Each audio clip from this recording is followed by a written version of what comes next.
Mga kapuso, narito po ang News TV Quick Response Team sa MPD Station 9 sa Malate, Maynila. Sa mismong presinto nangyari ang insidente ng pagkamatay ng isang suspect sa krimen matapos daw manlaban. Sinisiyasat ng Homicide Section ng Manila Police District ang panlalaban umano ng rape suspect dito po sa Malate, Maynila. Base sa investigasyon, bandang alas 9:30 kagabi, dumaing ng pananakit ng ulo at hirap sa paghihinga ang suspect na si Benedicto Dizon. Kasunod yan ang tinamo niyang sugat mula sa pambubugbog daw ng mga kaanak ng 8 buwang gulang na babaeng ginahasa umano niya. Dinala si Dizon nang naka-duty noong si PO1 Dennis Javier sa opisina ni Police Superintendent Bobby Glenn Ganipak, ang station commander ng Malate Police Station No. 9 para ipaalam ang iniindang sakit ng detainee. Habang nasa opisina ng station commander, inalok daw ni Javier ng kape si Dizon. Para maayos siyang makainom, tinanggal muna ni Javier ang posas ng suspect, pero nang poposasa na siya ulit, persahan umanong inagaw ni Dizon ang baril ni Javier. Pinaputukan niya si Javier pero nagmintis ito. Dito na raw bumunot ng baril ang station commander at binaril si Dizon. Isinugod siya sa ospital pero idineklarang dead on arrival. Mga kapuso, kaugnay po na nangyaring shooting incident dito sa Station 9 ng Manila Police District kung saan napatay po ang isang rape suspect. Kumuha tayo ng update. Makapiling natin live sa pamamagitan ng telepono ang tagapagsalita ng Manila Police District, si Police Superintendent Carlo Manuel. Colonel Manuel, magandang hapon. Welcome sa QRT. Yes po, magandang hapon po Sir Emin at sa inyong mga taga-Phoenix. Colonel Manuel, paano po tatakbo ang investigasyong isasagawa ng Manila Police District kaugnay po sa shooting incident na ito? Yes po, ito actually po iniimbestigahan natin ang homicide, yung incidente kahapon na di umano ay ang pagbaril dito sa suspect sa rape.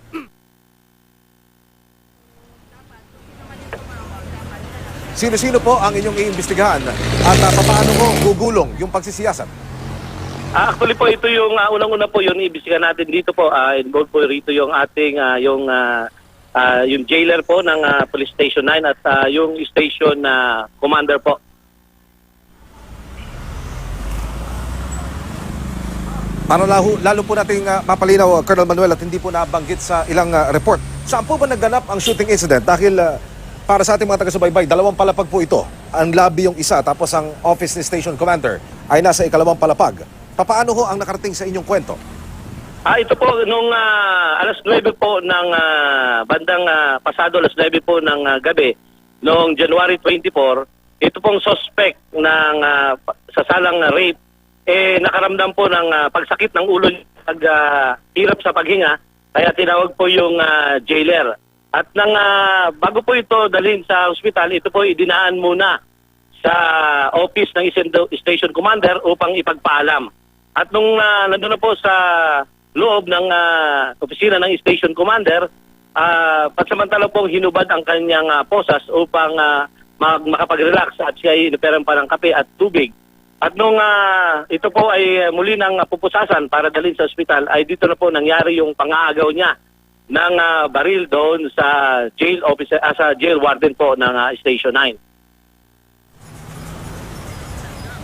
Sa loob po pala mismo ng tanggapan ng station commander naganap yung shooting incident. Yung po bang suspect, itong napatay na rape suspect, positibo din po ba ito sa gunpowder burns? Ito po ba in-examine na ng ating PNP SOCO?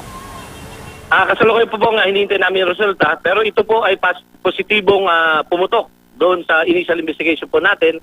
At na-miss na lang po yung kanyang target at po itinamaan yung wall ng sa opisina ng station commander. Ito pong baril na sinasabing inagaw ng rape suspect ay isinailalim na rin sa ballistic examination? Apo, tama po. Kasalukuyan iniimbestigahan po ito at sinisalim ng sa SOCO po, ng ating SOCO sa Manila Police District. Colonel Manuel, sa inisyal na pagtaya ng pamunuan ng MPD, meron ho ba kayo nakikitang pagkukulang dito ho sa jailer na sinasabing naagawan daw ng baril? So sa tingin po namin, wala naman pong pagkukulang ng ating kapulisan dahil unang-una po ito yung sinasabi natin na noong agawan siya ng baril at siya'y kaputukan nitong suspect. Ang ginawa lang po naman ng ating station commander ay upang ipagtanggol yung kanilang sarili dahil mayroon po tayong sinasabi na imminent danger po. Kaya ito pong ating station commander hindi po nag-aksaya ng panahon upang ipagtanggol din ang kanilang sarili at ang mga kasama niyang pulis na sa loob ng opisina. Colonel Manuel, ano po ang status ng mga pulis na isasailalim po sa pagsisiyasat? Kabilang na po ang station commander. Yun po, kasalukuyan po na nagkakandak ng investigation po.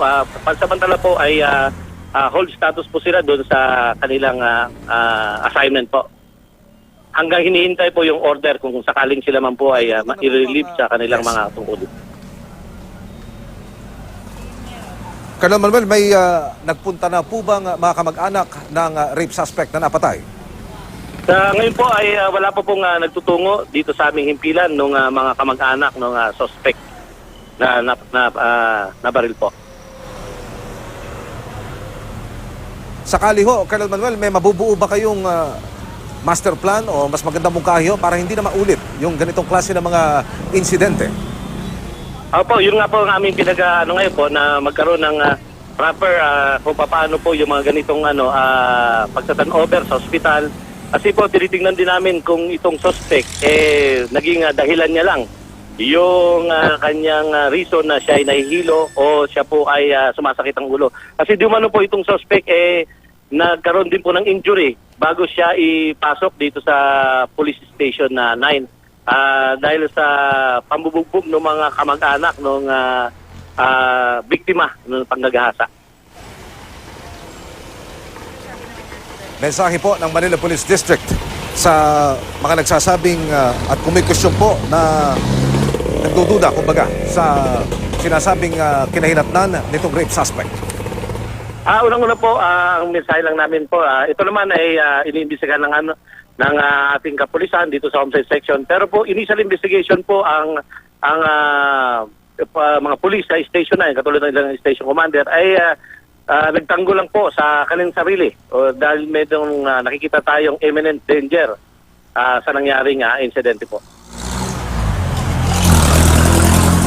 Mga kapuso, ang tagapagsalita ng Manila Police District, si Police Superintendent Carlo Manuel. Colonel Manuel, maraming salamat. Magandang hapon po. Maraming salamat po, Emil.